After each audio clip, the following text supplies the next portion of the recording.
So Coach Prime had his first spring press conference where he answered a lot of questions. He spoke about a lot of different topics, NIL deals, expectations for this season, and much, much more. I will be reacting to this press conference. Shout out to Well Off Media.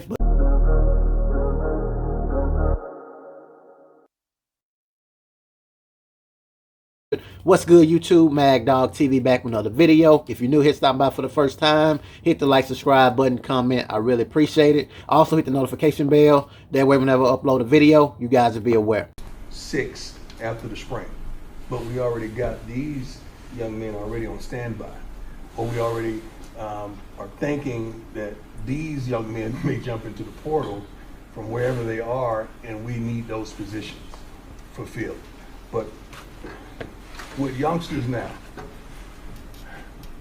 say we have a freshman. Only a few freshmen played for us last year and played handsomely with playing time. Now, if they don't challenge to have a starting position in the spring, most likely those kids are going to jump in the portal and want to go somewhere else. So now you're left.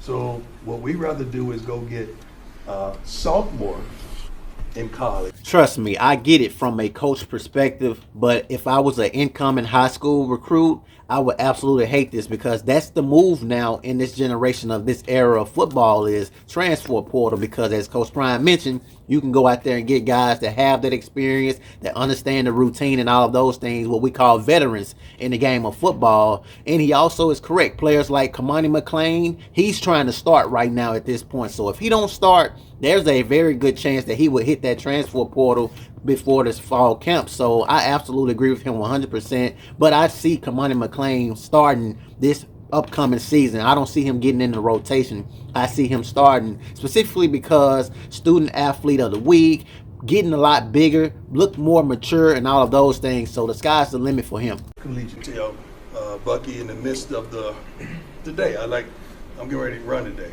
You know, running is a big thing. It's easy for you guys. But when you're 8 toes down and you've had, what am I, 11 surgeries now? Yeah. 11 surgeries, it's tough for me. So I just start back running. So that means a lot to me and it's for me. So I had a good pace going today. I was like, Bucky, you got to get this. Get this. Daddy feeling good today, man. And I'm talking to the camera as I'm running. I don't even know if you put it out yet. Yeah, I don't know why, but anyway. You go ahead like that sometimes. So I kind of take you through my day, and I may glean something from social media that I want you to know, or something that inspired me and encouraged me I want you to know. Or it may be a story with the young men on the team. It may be something that happened in the equipment room, the training room, or something that was inspiring at practice that I, you know, let's interview this guy. Oh, what's Big Phil? Excuse me? Chidozie. He's like 5'11", about 285. Yeah. He's just a rock. And he walks like his arms are bow-legged, right? I was walking like that all day, right? And I was teasing him, but I was like, NFL scouts, you better get this man because they're going to think he's a little short. But right now I'm selling him. Mm-hmm. I want them to understand that he got it. And I want to start off early, putting that, impregnating that in their mind, because we got supposedly the first and second pick of the whole draft, Shador and Travis. So every NFL scout is coming down. But they're not just going to come for that, because I want them to see the smorgasbord of players that we have and the operation that we have. So I just glean from whatever I feel. I don't really have a pattern, but whatever I feel, I see. Travis, Shiloh, Shador. Oh yeah. Don't forget the kid from USC, right? Caleb. Right. Kaylin Clark. Who? Kaylin Clark. Yep.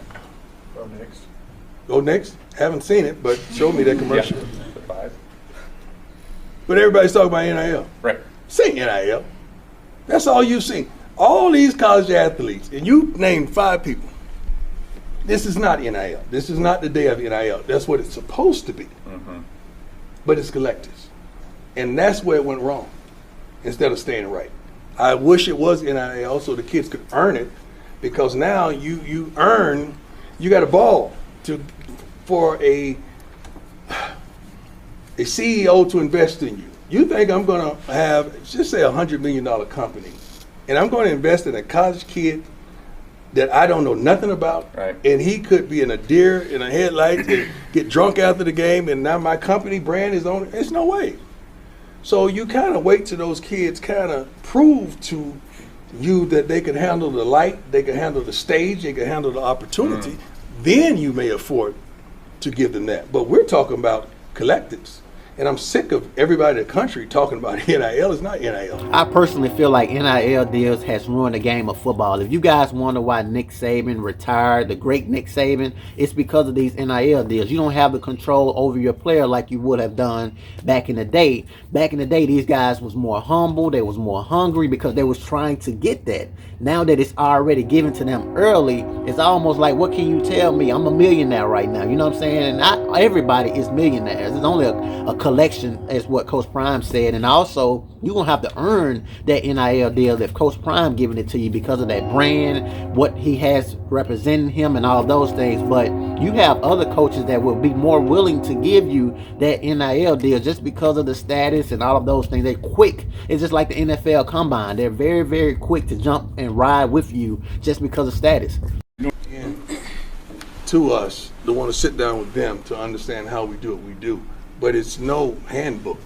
Right. It's just we've been doing this for a long time. Like he's been doing this in high school. We were doing this with youth league. We've been doing this stuff for a long time, and it comes just second nature. How, when, where, and why. It's just we just know this stuff in the second nature. How we do it. Yeah. So let me say one thing, and just while we're commenting on that, because we haven't really talked I about want all these guys to shine. Like one of the biggest attributes into signing with us is they know I want them to go pro. I want them to shine with all means. Like I want you guys to graduate with honors and own businesses and do your doggone thing. I want the best for you that could possibly happen. Oh, you men and women. That's truly who I am. That's truly how I get down. So with my young men that play for me, I'm like, I had never met a kid that said he don't want any more followers. I haven't met one of those yet. Maybe there's some in here, but I haven't met a football player say he don't want any more followers. So I said, guess what we're going to do, son? We're going to put the handles on the back of the jerseys. He said, what? I said, not only that, I want to do it in the game. Well, he said, Coach Prime, you can't do it in the game. I said, well, what about pregame? Well, you could probably do it in pregame, but not the game. So we even had it at Jackson in pregame. Yeah. And then we even put the handles on the back of the coaches' shirts, whatever we were going to wear that game when we were at Jackson as well. Because if we're out there balling and we're kicking everyone's butt, somebody say, shoot, I want to go play running back for them. It's running back coach right there at Coach Flea. And after the game, he's flooded.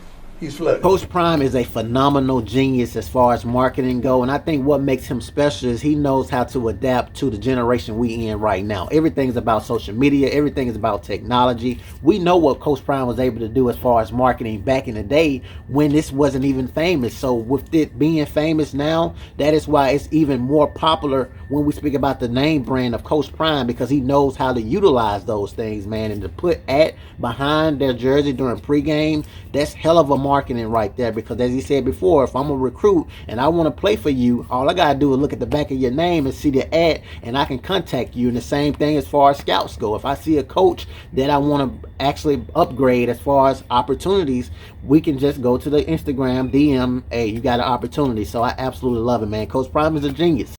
How do you guys incorporate your individual personalities while being under the umbrella of the CU football brand? Yeah. That's good. Great question. I'm always first and foremost aware of his brand because that's why I'm here. And you never want to do anything in conflict with what he would do or what's in the best interest of the school.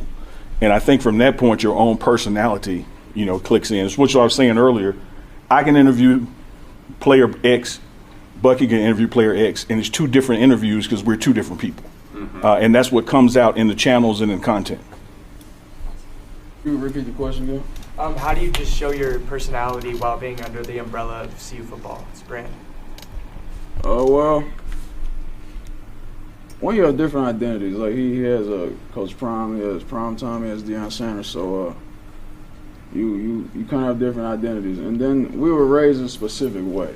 So we're real conscious of just how to act and how to present yourself and how to protect the brand, protect the identity, and most importantly, protect him, because he's the only reason I'm here doing what I'm doing. So if I can make him look good and keep his image clean, I'm doing the same for the school also. So at the school only this is allowed. You can't do this, can't do that, and it's just we do this so much every day. It's really just embedded in us. It's not really anything to think about. Like, I don't have to tape something and I say something stupid and I worry about it going out. He's like, I got that, don't worry about it. Yeah. Neely's like, I got it. They know not to put me out there with my pants down. They know better than that. But that happens a lot. Like I said something today when I was running on the track and I was like, yeah, what was it? It was something simple. Instead of a tank top, you said white beater. Yeah. I was like, oh, I'm getting so fine today. I'm getting so sexy. I'm getting my lift on. You know what? I'm wearing a white beater all season. I said, oh, can't say that. Dad, I got you. I said, oh, I'm getting so sexy. I'm wearing a tank top. But we got to be conscious of that stuff because we know what I meant. But somebody would take that and run with it. Because we can't, it's such a sensitive world right now. We can't say certain things. Sure. And I think that's what helps us when we're filming you is, of course, you trust us. And you can be yourself and that we'll fix it on the back end if yourself went too far. Those were some very good answers to that question right there as far as having them identity other than just under Coach Prime, Colorado Buffaloes. And Well Off Media said it at its best, man. Everybody is unique. Everybody is different. Everybody have their own way of doing things. That's why I react to Reach the People Media channel because he does phenomenal. Well Off Media because it may be at the same location, but it's from a different perspective. And that's what makes those guys unique as well. So I absolutely love that. And I also agree with what they were saying as far as knowing what to put out, having that trust as far as showing Coach Prime that, hey, if you say the wrong thing, don't worry about it. I won't put it out there. That's why I get tired of seeing in the comments why Coach Prime is filming this or why they filming that, because they understand what they want us to see and what they don't want us to see. Able to leverage this unique part of the country to recruits who might find it uncomfortable to other companies? That's a great question. This part of the country is beautiful. We focus on the beauty of it because of what all you bring to the table as students, as faculty, and everything is unbelievable. They sign, and I love that. So I don't sell anything. I tell the truth. So when I'm sitting up there looking at mother in the eye, and I'm telling her, now, you bring me a boy, I'm gonna make sure you're a man, but this is how I'm gonna do it. I'm not gonna baby your son. I'm gonna make sure he's on time, he's where he needs to be, and if he gets an F, I say, all right, with the first one. The second one, I don't want to see him. I don't want to see him until he gets that grade up. He cannot even report to nothing football related but school. That's it. I don't want to see him. And if he starts being a crybaby, I'm going to put you on the phone and tell you who he really is. All right? Then I'm going to put his butt in a box and ship him back to you because he can't help me. And I'm honest like that. Brutally honest like that, but I'm honest like that. Last year, your first team meeting here at the university, walking out, obviously a lot of those players didn't stay because the confidence that you had kind of pushed them out. A lot of people in the media would say egotistical, but you described it as confidence. If I walk into this room and say, look, I'm bringing some students in here that want this. I mean, I don't know where you sit. I don't know where you stand. I don't know where you are. I don't know where you're located. I don't know your address or your phone number or your zip code. But I'm getting ready to bring some students in here that want this bad. Now, how bad do you want it? How bad do you really want it? I mean, do you really want this? You say you do, you talk like it, you act like it, you look like it, your presence like you really want it, but do you really want this? Because I'm about to bring some people in here that really do. Now, how many of you gonna quit just because I said that? That's what it was. That's what I said, but I used the different terminology. I'm bringing my Louis. Then they could ball. Some of you gonna quit. Some of you, they did. I said the same thing to you as I just said to them. Vice versa, I'm sorry. You get it. Yeah. That's what I said. What were your first thoughts right after you walked out of that first team meeting? Honestly, my first thoughts when I looked at them, I said, these guys are really small. We're gonna get killed. I'm not lying to you. If we don't change this room, we're gonna get killed.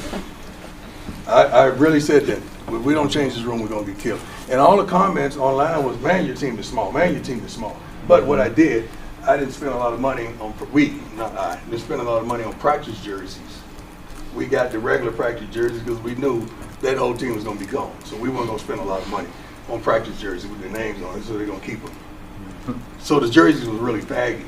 so it made them look smaller than they really were. True story. But I said the same thing to them as I just said to you, and they took offense. That's why I used to get very, very tired of hearing ego this, ego that. Let's keep it a buck. That football team that left and quit, they just was intimidated by Coach Prime's confidence. I'll bring in my bag and it's Louis, and some of you gonna quit, and that's what they did. Ain't no way. If I love the game of football and I'm probably one of the starters, I've been playing at this school, just because we got a new coach from the league, just because you telling me you got some dogs that's coming. I'm a dog too. That just would have been my mentality with Coach Prime. I'm gonna show you. You say you gonna bring some dogs and it's Louis, then bring your dogs and Louis. When we get out here in practice, I'm gonna show you I'm Louis as well. That just would have been my mentality. There's obviously so much hype around you in the football program, but like with that, like just looking on like Instagram and like there was still like hate and like comments. There'll always be hate. Right, but like these like, oh, this is just a 4-8 team, or like especially you guys had the 3-0 start and then like gave us hope, and then there was so much hate online. How did you get like your players to, I guess, deal with that or like kind of zone that out? Some couldn't. Some didn't deal with it well, but more so than anything, coaches need to understand how to lead in the midst of adversity. And I didn't like that. I could deal with a young man not dealing with adversity, or a young woman. But when a grown man has a problem, when the heat is on him, I got a problem with that, because first of all, I'm in the front. You know, the only time the bullets are shooting hitting you is they missing me. Okay, so, but that comes with the territory, because if I didn't experience love, I wouldn't know what hate is. So my final thoughts is a very good video. I absolutely love this press conference, man. I'm gonna tell you guys one thing. I absolutely love this press conference. It's 47 minutes, so make sure you guys be ready to listen and enjoy the ride, man. I'm gonna have, shout out to Well Off Media, I'm gonna have his link and this video in the description as far as for those that want to go and actually watch this video. But I agree with Coach Prime 100%, man. Sometimes you got to take L's to get your wins. Think about the Detroit Lions. Who would have thought the Detroit Lions would have been as good as they were this year? At the end of the day, you're going to take losses, man, but that's not what defines you. What defines you is how you bounce back within that adversity, man. So I absolutely love this interview. Drop a comment, let me know what you guys think. As I said before, and if you guys like the video, definitely subscribe to the channel. Peace.